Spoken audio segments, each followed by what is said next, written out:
¿Cómo fue tu transformación? ¿Cuál fue? ¿Tuviste alguna detonación? Con los 4 pasos, los famosos 4 pasos. ¿Cuáles Y, son y esos 4 pasos? ¿Los puedes compartir con el público? ¿No era un poco destructiva? totalmente destructiva. Y Total. dije, ¿qué tengo que hacer? ¿Qué tengo que destruirlo? No. Tengo que hacer lo mismo que nosotros escuchamos desde la catequesis desde que hemos nacido, que es poner la otra mejilla. Un gusto saludarlos. Estamos transmitiendo desde la Ciudad de México en conexión con Guadalajara. Pachi, bienvenido a esa transmisión aquí en Guía Tu Bienestar y encantada de poder entrevistarte. ¿Qué tal, Marina? Muchas gracias por el tiempo, gracias por la entrevista. ¿Quién es Pachi? ¿Qué fue lo que detonó? ¿Qué fue lo que te llevó a practicar más allá de lo que te habían enseñado en la vida? Ir a lo más profundo de ti. Bueno, sobre eso se puede hablar muchísimo y todos podríamos hablar demasiado al respecto, pero vamos a decir que a los 23 emprendí un viaje y me fui a vivir a España y entonces corté lazos con un montón digamos, de mi pasado en Argentina. Y entonces ese espacio que se creó me permitió salir de lo que yo creía que las cosas tenían que ser de una manera, o del condicionamiento social, o de lo que estaba acostumbrado, los hábitos. Y empecé a ver simplemente otra manera de ser. Y ese espacio me permitió básicamente explorar. Y entonces empecé un camino de turismo espiritual, por decirlo así, que todos en alguna medida lo hemos transitado. Me permití mirar más allá y de golpe encontré cosas que rescaté como útiles.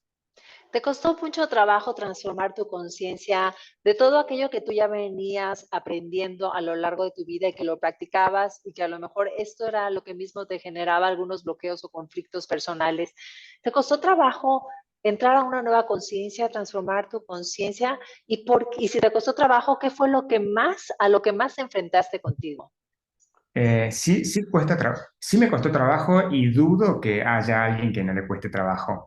Ah, no, Este, no lo dudes, porque a mí me y costó también. exacto. Es un gran proceso, es un proceso que requiere de mucha aventura y requiere de mucha audacia también para hacerlo, en mi opinión. Y como todo proceso, lleva su tiempo. Digamos, para quien conoce la forma de ser argentino, el argentino es un poco iracundo, es muy ansioso, muy acelerado, está tomando el mate todo el día, el mate es algo que te acelera de por sí. Tenemos una alimentación muy mala de azúcar y entonces estamos como muy alterados y yo no era la excepción. Lo primero que empecé a querer cambiar era esa forma de ser que creía que yo era así y de golpe me di cuenta de que podía ser distinto. Y entonces empecé con pequeños ajustes para cambiar eso. Y uno diría, bueno, es una cosa chica, de ninguna manera, sacarte la ira de encima o empezar ese proceso es importantísimo para dar espacio a todo el resto de los otros cambios que vienen por delante, que son los importantes, básicamente. Pero eso es un obstáculo en el desarrollo de cualquier persona. Cuando hablamos de ira, cuando hablas de ira, ¿qué hay más alrededor de la ira? Por ejemplo, puede haber miedo, egoísmo. ¿Qué hay alrededor de la ira? Estoy de acuerdo, Marina, que la ira en sí mismo, no, digamos, no camina sola la ira. La ira muchas veces viene como respuesta a un montón de otros condicionantes que son previos. Como bien dijiste, puede ser el miedo. El miedo es un drive fuerte del ser humano. Pero puede haber un montón de otras cosas. Yo creo que todas esas, la ira como, digamos, si la catalogo como una aflicción mental, creo que todas las aflicciones mentales de alguna manera articulan y bloquean, ¿correcto? Es Entonces, si tú correcto. me dices, ¿cuál es la que va de la mano con la ira? Yo no sabría decirte. Yo creo que cada persona experimenta la ira de una manera distinta. Es Fíjate un que obstáculo grande que paraliza básicamente tu crecimiento espiritual. Es un bloqueo fenomenal.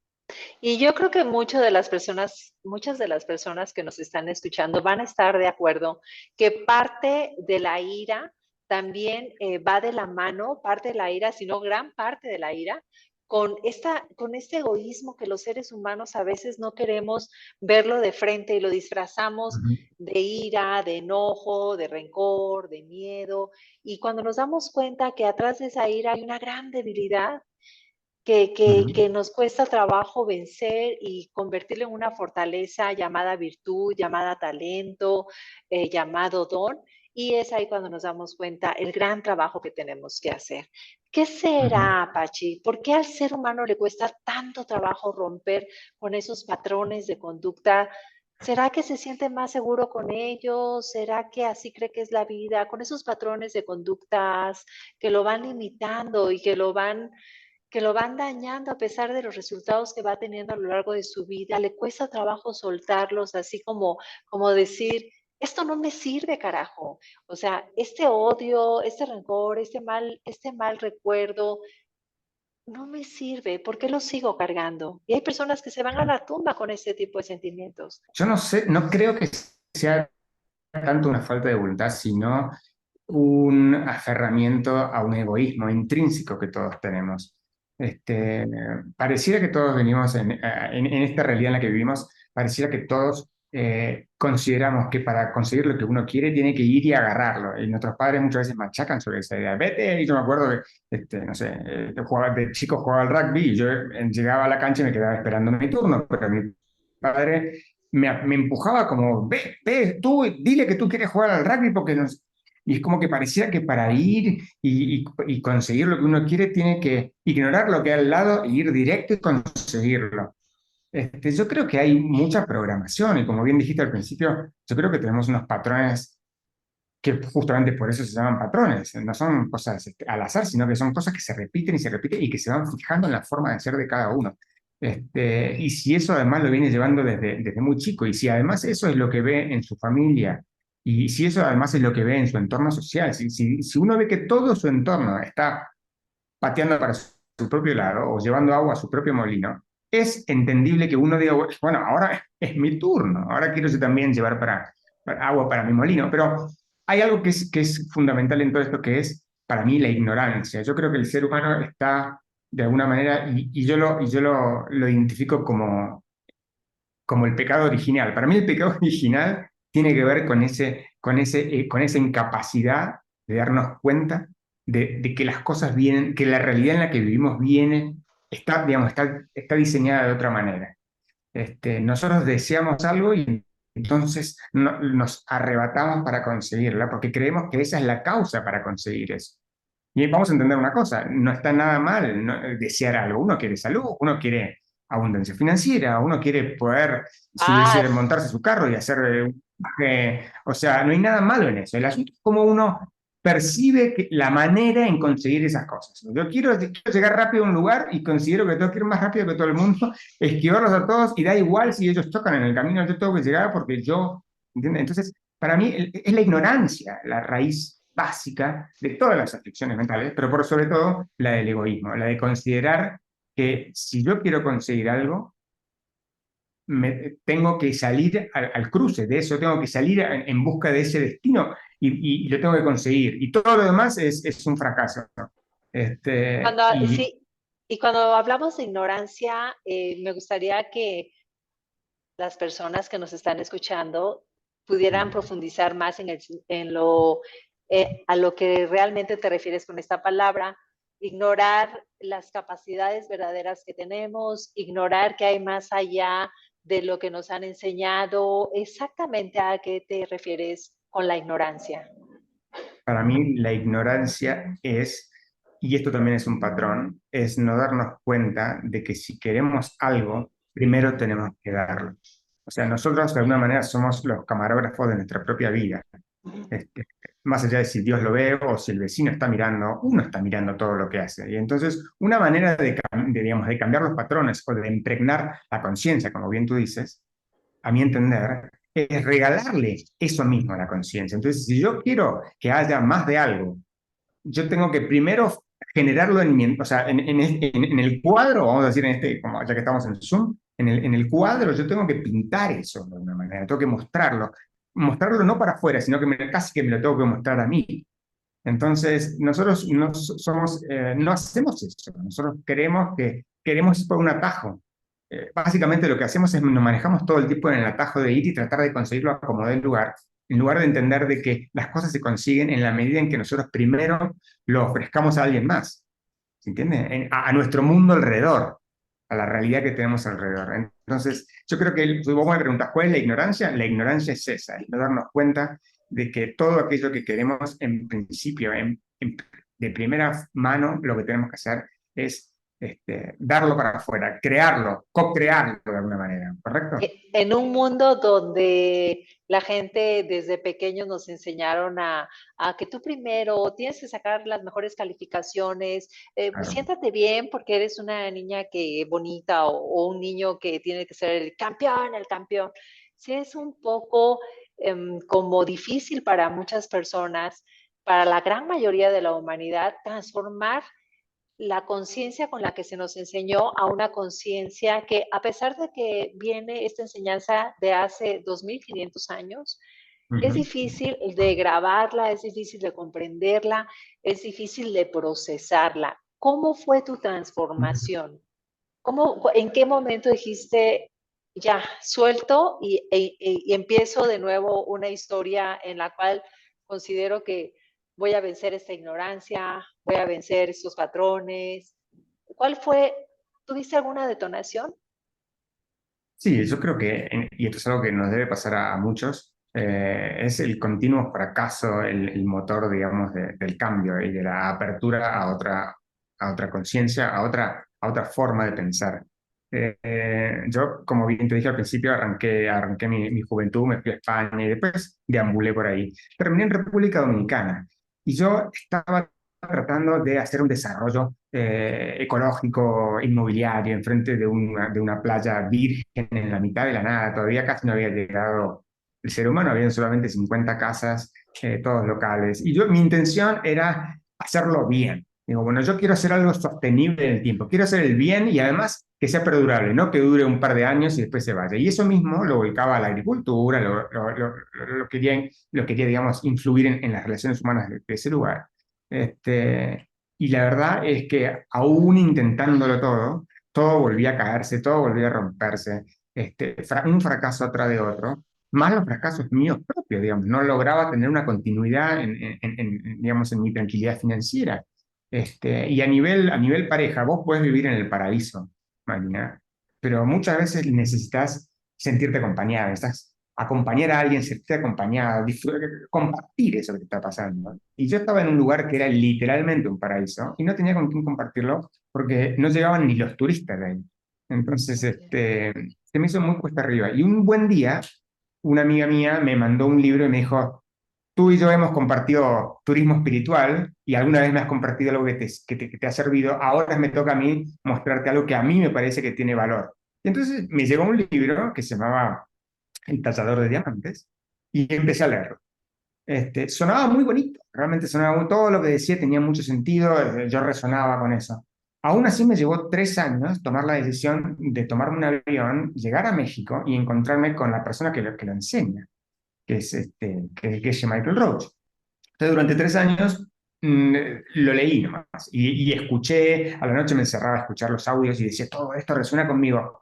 Pero una cosa es que suene bonito y otra cosa es que lo apliques. Yo hasta ahí no lo había aplicado. Un buen día me cansé. Dije, esto no tiene ningún sentido. Voy a empezar por lo básico y empecé con los 4 pasos, los famosos 4 pasos.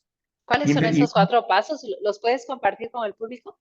claramente son muy simples. Uno es, digamos, decir, decirte a ti mismo qué es lo que quieres para tu vida. O sea, y no te digo grandes cosas, pueden ser cosas específicas. Necesito salud, necesito trabajo, necesito cosas muy básicas. O sea, me propongo conseguir algo, ¿ok? Primer paso, importante, porque y si no tenés la capacidad de saber qué es lo que querés, tampoco vas a conseguir nada. O sea, que es importante. ¿No? O que necesito esto. En mi caso, vamos a ponerlo en un caso práctico. Yo lo que quería era que mi proyecto de bienes raíces empiece a funcionar, el proyecto ecológico y todo eso. Y entonces el segundo paso es armar un plan. Fíjate que cuando uno arma el plan, Marina, lo que estás haciendo en realidad es, estás de a poquito cambiando el patrón, estás impregnando tu conciencia, vos que te estás filmando a ti mismo con tus ojos, por decirlo así, tu mente, estás planeando cómo vas a hacer para conseguir lo que querés hacer. El tercer paso es ejecutar el plan, porque si no lo ejecutas, no vas a ningún No lado. Y sucede. el último paso, sí, que, a ver, en sí cada uno tiene sus propios obstáculos, ¿verdad? O sea, porque uno puede tener un montón de planes y después no ejecuta ninguno. Ejecutarlo, simple y al punto. Y luego el más importante, que es alegrarse a la noche, en un momento específico de la noche, justo antes de irte a dormir, repasar lo que hiciste durante el día y decirte quizás a ti mismo, más allá de que esta vida es, de a ratos es un valle de lágrimas y que es muy cansadora y que es agotadora, y Desgastante. más allá de todos los bemoles de la vida y todos los fracasos que voy teniendo, aún así hoy me saqué un ratito y ayudé a esa persona y le di mi mejor recurso, que era simplemente parar 10 minutos, hablarle, darle mi experiencia, levantarle el ánimo, lo que fuere que sea es que, digamos, la ejecución de ese plan que te propusiste. Y te vas a dormir, Marina, pero súper alegre. En lugar de estar repasando los problemas mentales de los obstáculos que tuviste durante todo el día y cómo al día siguiente vas a volver a encararlos con ignorancia, en lugar de hacer eso, solamente te vas alegre. ¿Qué es lo que estás haciendo? Le volvés a regalar a tu mente, le volvés a regalar calidad. ¿Ok? A tu Estamos cámara hablando, Marina, de... reproductora. A tu cámara reproductora. Correcto. Estamos hablando de tecnología espiritual. Fíjate que todavía no he mencionado, no estoy hablando de filosofía ni de religión, estoy hablando de pasos muy concretos que bien utilizados y bien ejecutados empiezan a traccionar sobre tu vida y empiezan a cambiar, tu percepción de la realidad empieza a cambiar. Y es justamente, ese es el detonante que vos me preguntabas, Marina. Empecé, o sea, hubo varias cosas específicas que me llevarían otras 2 horas para contar, pero, Sí, no. y esto sí lo quiero contar, habiendo nacido en abril y siendo taurino y siendo un signo de tierra, bien cabezón y bien práctico, me acuerdo de haber estado escuchando estas enseñanzas de Geshe Michael y después de explicarlas varias veces, en un momento alzó la vista como buscando algo más profundo y dijo, tienen que entender que una vez que empiecen a practicar este sistema, va a empezar a llegar como magia a tu vida. En ese mismo momento yo dije, uy, me perdió. Acá me perdió. Yo no Claro. vi magia, no especulo con la magia, no es el motor de mi vida. Esto no. Pero me lo guardé, porque me llamó poderosamente la atención que un maestro de esa categoría haya utilizado esa palabra que a mí me resonó, pero la dejé en costado. Cuestión de que me empezaron a pasar pequeños chispazos de algo que yo en ese momento consideraba absolutamente imposible y que empezaron a suceder. Y eso fue como wow, un llamado de atención grande, ¿no? Y eso me empezó a permitirme, me empezó a dar fe o confianza en que el sistema podría funcionar y seguí practicando y me propuse otras metas, chiquitas, cortas, alcanzables, y empecé a traccionar. Tengo un amigo mío de toda la vida, que nos conocemos desde los 3 años, con quien estaba viviendo y desarrollando el proyecto ahí en República Dominicana, y me llevaba las patadas, pero las patadas literales me llevaban las patadas. Y un buen día dije, esto es una locura, este es mi mejor amigo, o sea, nos decimos de todo. Y sin embargo, estamos todos los días juntos y dije, basta, se acabó, esto no va a ningún lado. ¿Qué es lo que hago? Esa relación destructiva, ¿no? Era un poco destructiva. Totalmente destructiva. Total. Y dije, ¿qué tengo que hacer? ¿Qué tengo que destruirlo? No. Tengo que hacer lo mismo que nosotros escuchamos desde la catequesis desde que hemos nacido, que es poner la otra mejilla. No porque sea masoquista y me gusta que me peguen, Marina, sino porque entendí que en el acto de poner la otra mejilla, lo que estoy haciendo es generando un corte en ese hábito, en ese Exacto. patrón que estamos hablando. Rompes el ciclo, lo rompes. Exacto, exacto. Me pegaste, pego. Me decís algo, te contesto y te El sigo. ciclo Y de vos me ofendés y te violencia. ofendo porque es justo, es justicia divina, ¿no? Es la venganza legal del asunto, ¿no? Muy Y entonces bien. empecé a poner la otra mejilla, empecé a no contestar, empecé como pude, me levanté de la mesa y me iba, porque no tenía otra herramienta que simplemente irme y evitar decirle algo. Y así empecé un proceso y a los 6 meses empecé, no sabes lo bien que me empezó a tratar y ahora mismo lo llamo y lo primero que me dice es, ¿cómo estás, mi hermano? ¿Cómo estás, Tito? Te extraño. Cosas que en su vida se les ocurrió, se le pasaron por su cabeza decir. Con lo cual, para mí, cada vez que lo llamo es una confirmación de que este sistema sí funciona. ¿Cómo conoces al maestro que te enseña este Un sistema? seminario, una charla previa una tarde antes de un retiro de 3 días que empezaba el día siguiente. Y entonces llegué y me enfrenté al maestro, a quien venía con la estricta misión de monitorearlo. O sea, chequear qué es lo que estaba Uh, haciendo, a ver si hay coherencia entre lo que decía y lo que hacía. Y a ver a ver de dónde había sacado todas esas enseñanzas. Y lo que me encontré es con quizás la persona más amable y compasiva del mundo, seguramente. con una capacidad de darse cuenta de las necesidades que había enfrente mío, de toda la gente que había. O sea, me di cuenta que él tenía una capacidad como para no solamente ocuparse de su productor general y dos personas más y él, sino que además de golpe decía, bienvenido, llegaba tarde a alguien, ¿no? Bienvenido, ¿le podremos dar una silla a esa persona? O esa persona necesita, casi que era, esa persona necesita agua. O sea, estaba como realmente atento a las necesidades ajenas. Yo dije, wow, yo quiero ser de esa tribu. Yo lato con eso, eso realmente resuena en mí. Y cuanto más me fui acercando a él, más me di cuenta que evidentemente él había generado por disciplina, por hacer estos ejercicios, había incrementado esa capacidad de tener más en cuenta al otro. Y dije, wow, yo quiero eso. Y como suelen ser los maestros o cualquier persona que te enseñe algo, te enseña más con el ejemplo que con las palabras. Él puede hablar muy bonito y lo hace, pero sin embargo es su El ejemplo en ejemplo. cada uno digo, yo ahora terminé trabajando para él. Y por el nombre de Geshe Michael Roach, él es americano, pero tú lo conoces, tú viajaste a México. ¿Hay forma de Sí. que las personas que nos están escuchando puedan tener un acercamiento en algún seminario, en alguna conferencia, en algún curso, de que podamos acercarnos a él? Pues sí, estamos organizando un retiro espiritual acá a las afueras de Guadalajara, en el Bosque de la Primavera. Oh, Es un retiro precioso. del 5 al 11 de julio. Se duerme en el hotel, se despierta a la mañana, hay toda una rutina de una actividad durante el día. No nos compremos cualquier idea que suene bonito. Esto tiene que tener, y esto guarda sentido ¿para quién es esta enseñanza? Es para todos aquellos que realmente estén cansados de los múltiples fracasos que todos tenemos en nuestra vida y que queramos cambiar, pero no es simplemente abrazarnos a otra cosa. Esto no nos sirvió y ahora me abrazo a otra cosa. A nadie le sirve hacer esos cambios así drásticos. Lo que sirve es ir a escuchar algo que realmente resuene y empezar a aplicarlo. Y si eso guarda sentido con tu vida, entonces vuelves a volver y vuelves a practicarlo y ahí es donde empiezas a tener tracción en tu vida. En la práctica vamos viendo los resultados. Definitivamente tenemos que practicar para transformar esos patrones que han generado sufrimiento, confusión, errores y ver qué es lo que tienen que escarbar, sacar lo que les estorba y poner lo que sí les va a funcionar. ¿Cuál sería el beneficio de recibir un seminario de esta magnitud en la vida de las personas que lo tomen? Yo te diría dos cosas muy simples. Una, que uno va a poder sacarse todos esos problemas que uno tiene y que no le permiten desarrollarse como persona. O sea, si uno no tiene buena salud, difícilmente puede hacer algo más. Si uno carece de recursos como para pagar lo mínimo en su día, va a estar obsesionado con el dinero para su comida, básicamente. Entonces, si uno se libera de todos esos obstáculos mundanos, y ahí es donde realmente queremos llegar, podemos llegar a convertirnos en agentes de cambio. Agradezco muchísimo tu participación en esta riquísima entrevista, Pachi. Espero que no sea la primera. Abrazos y saludos a tu preciosa esposa, Paulina Franco. Buenísimo, muchísimas gracias a ti, Marina, por este espacio.